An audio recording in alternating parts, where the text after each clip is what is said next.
Apocalypse Now. They were assembling machine guns for sale in the employee bathroom when I arrived.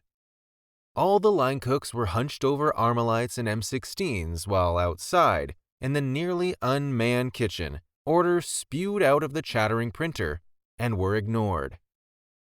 Let's call it Gino's, was a gigantic two-story northern Italian place on the waterfront, and the latest, most foolish venture from a guy everyone called the Silver Shadow, named for his Rolls-Royce and the fact that he never spent more than 3 or 4 minutes in any one of his restaurants.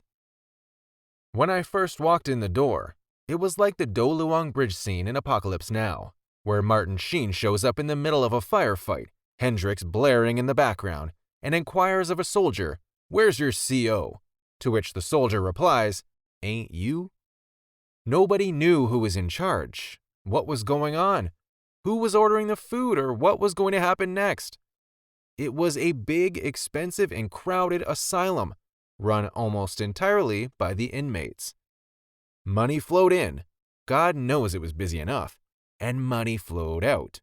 But where? No one seemed to have any idea, least of all the Silver Shadow.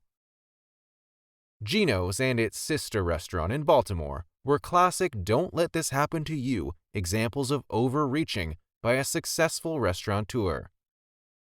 The Silver Shadow had expanded a profitable family provision business into a smoking hot restaurant, catering to the Upper East Side Mortimer's, Elaine's, Coco Pazzo crowd, spun that restaurant off into another restaurant next door with a well-liked Italian race car driver freeloader as frontman, and followed those successes with a string of high-quality places in the village and elsewhere.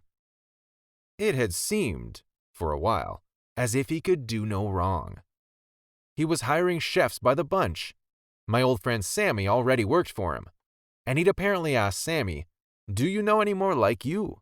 And Sammy had said, "Sure," which is how I, and eventually Dimitri, got involved in one of the biggest, ugliest train wrecks of an organization in the history of New York.